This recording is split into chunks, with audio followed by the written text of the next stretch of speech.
कैसे हो सभी मेरे प्यारे साथियों। आज आपके साथ पॉलिटी की भी शुरुआत कर रहे हैं। और कोई भी एग्ज़ाम हो, स्टेट एग्ज़ाम हो या एसएससी हो, एचसीएस हो, यूपीएससी हो, आरएससी हो, एओ, कोई सा भी एग्ज़ाम हो, जो हम टॉपिक कवर करवा देंगे उससे बाहर कुछ नहीं जाएगा। तो बिना समय को वेस्ट करते शुरुआत करते हैं आज की मौलिक अधिकार।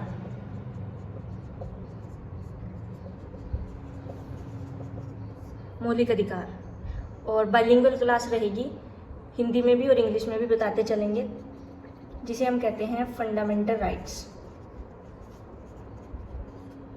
वैसे इंग्लिश मीडियम के लिए तो बहुत क्लासेस मिल जाती है, लेकिन स्पेशली हिंदी मीडियम के लिए क्लासेस मिलना बहुत मुश्किल हो जाता है, लेकिन आपके लिए ये मिल गई है, बस आप ये सोच लो। और बहुत अच्छी क्लास रहेगी। आप इससे यूपीएससी, एचसीएस या यूपीपीसीएस, हिमाचल प्रदेश पीसीएस या कुछ भी, राजस्थान पीसीएस, कोई भी एग्ज़ाम निकाल सकते हैं। बहुत बेहतरीन तरीके से आपके लिए तैयार किया गया है सब कंटेंट। सबसे पहली बात है फंडामेंटल राइट्स, मौलिक अधिकार। कितने मौलिक अधिकार हैं आज के टाइम में? कितने मौलिक अधिकार हैं? तो 6 मौलिक अधिकार हैं। पहले कितने मौलिक अधिकार थे? 7 मौलिक अधिकार थे। कब? पहले। अब 6 हैं, पहले 7 थे। तो कौन सा अधिकार है जिसे खत्म किया गया? वो कौन सा अधिकार है? वो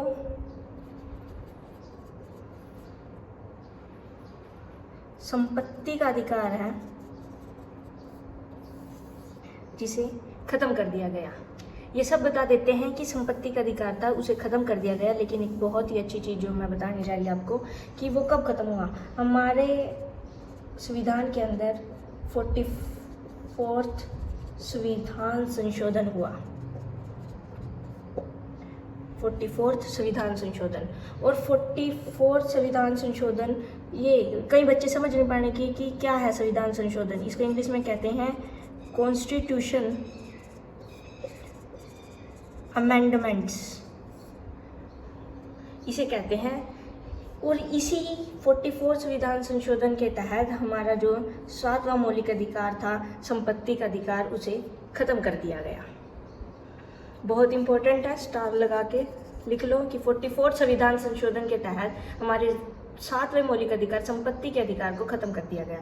और एक और मेन बात की, जो ये 44 संविधान संशोधन हुआ, ये किस सन में हुआ?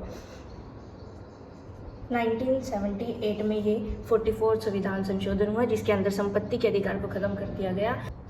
तो अभी मौलिक अधिकार के अंदर हम इन सभी बातों को देखेंगे कि किस भाग में हमारे मौलिक अधिकार हैं, हमारे संविधान के अंदर विचार कहाँ से लिया गया मौलिक अधिकार का, अनुच्छेद कौन से आर्टिकल के अंदर है, कौन कितने अधिकार हैं, और संशोधन कौन से हुए मौलिक अधिकार के अंतर्गत, इसके अंदर। तो जो हमारा मौलिक अधिकार है, ये भाग 3 के अंदर है। विचार अमेरिका से लिया गया, अमेरिका से इसका विचार लिया गया। और अमेरिका का जो संविधान है उसको क्या कहते हैं? उसको कहते हैं बिल ऑफ राइट्स। वहाँ से इसके मौलिक अधिकार के विचार को लिया गया। और आर्टिकल्स 12 से 35 के बीच मौलिक अधिकार हैं। अब कितने अधिकार हैं? 6। पहले कितने थे? पहले थे 7। और कौन सा संशोधन हुआ? अभी मैंने इस बारे में अमेंडमेंट के बारे में बात करी कि 44 संविधान संशोधन हुआ। कब हुआ? 1978 में। इम्पोर्टेंट है, एक क्वेश्चन बन जाता है यहाँ से किसी भी प्री एग्ज़ाम के लिए। 44th संविधान संशोधन 1978 के तहत 7th फंडामेंटल राइट की समाप्ति कर दी गई।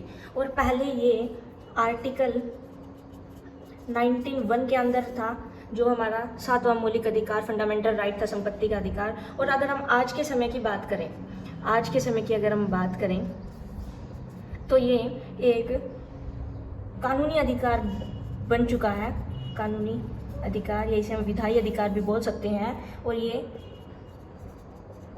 भाग 12 आर्टिकल 306 का या ए, जो भी आप कहना चाहो, उसके अंदर इसको रखा गया। इंपॉर्टेंट है, ये बात नहीं कोई बताएगा। ये बता देगा कि इस संविधान संशोधन से हमारा संपत्ति का अधिकार खत्म हुआ, लेकिन ये चीज़ नहीं बताएगा कि कैसे क्या हुआ। और आज की डेट में भाग 12 के अंदर और आर्टिकल 306 ए के अंदर इस को रखा गया और कानूनी अधिकार, विधायी अधिकार के रूप में। कहाँ? 306 के अंदर, क्या के अंदर? भाग 12 में। पहले सारे मौलिक अधिकार भाग किस में है? 3 में। और आर्टिकल 12 से 35 के बीच में। तो अभी अगर हम वर्तमान की बात करें तो वर्तमान में अधिकार हमारे पास 6 अधिकार हैं। कौन कौन से अधिकार हैं हमें? समानता का अधिकार, स्वतंत्रता का अधिकार, समानता का अधिकार, शोषण के विरुद्ध अधिकार, धार्मिक स्वतंत्रता का अधिकार, सांस्कृतिक व शैक्षणिक अधिकार और संवैधानिक उपचारों का अधिकार। और ये 6 अधिकार हैं अभी हमारे मौलिक अधिकारों के अंतर्गत, फंडामेंटल राइट्स के अंतर्गत। अगर हम पूरे संविधान में अधिकारों की बात करें, जैसे कानूनी अधिकार होते हैं या अन्य अधिकार होते हैं, तो सबसे ऊपर जो अधिकार रखे जाते हैं वे मौलिक अधिकार होते हैं। कौन से अधिकार होते हैं? मौलिक अधिकार। और मतलब संविधान के लिए और देश के लिए बहुत इंपॉर्टेंट अधिकार माने जाते हैं और संपत्ति का अधिकार खत्म कर दिया गया था। तो जो अगर हम बात करें स्वतंत्रता का अधिकार, तो ये किस आर्टिकल में रखा गया है? ये है 14 to 18। समानता का अधिकार को किस में रखा गया है? 19 to 22।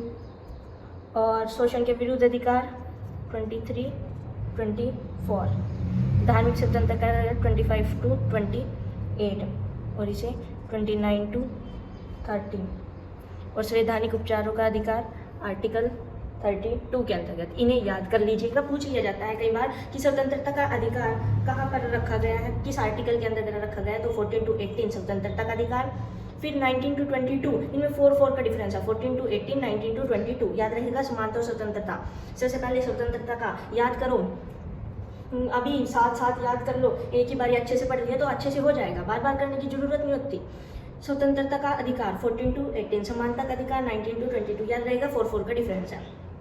फिर एक शोषण के विरुद्ध अधिकार 23 to 24, सिंगल एक का बीच में डिफरेंस है। और फिर धार्मिक स्वतंत्रता का 25 से 28, 25 to 28, सांस्कृतिक एक शैक्षणिक 28 to 30। ये लाइन वाइज चले, लेकिन एक संवैधानिक उपचारों का अधिकार है जो जिसका है 32, जो इनसे अलग है।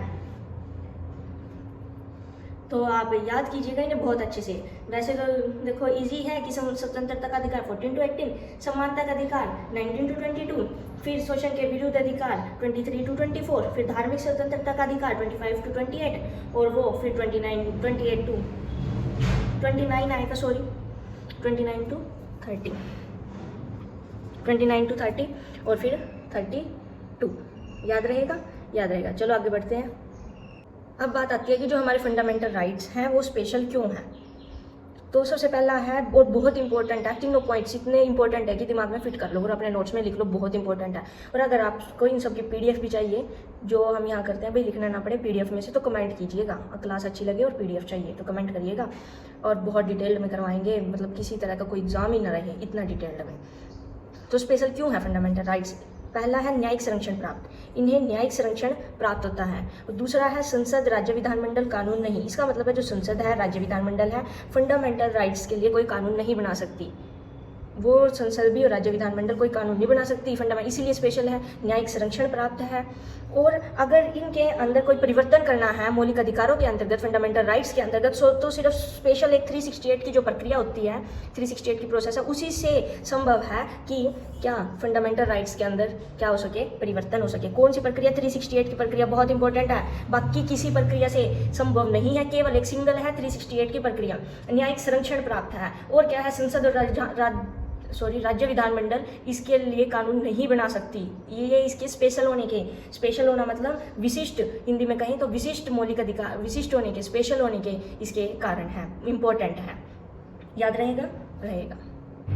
कल की क्लास आपके लिए बहुत इंपॉर्टेंट होने वाली है, आइएगा जरूर। अगर आप चाहते हैं कि लाइव क्लास ही चले आपके लिए तो वो भी कमेंट कीजिएगा, हम उसके लिए भी तैयार हैं। कल आपके लिए फंडामेंटल राइट्स की विशेषताएं, मौलिक अधिकारों की विशेषताएं, फीचर्स की बात करेंगे, और कल ह्यूमन राइट्स इसके बारे में बात करेंगे, और क्या डिफरेंस है फंडामेंटल राइट और ह्यूमन राइट्स के बीच में, इसके लिए भी बात करेंगे। तो कल की क्लास भी बहुत इंपॉर्टेंट होने वाली है, तो आइएगा जरूर।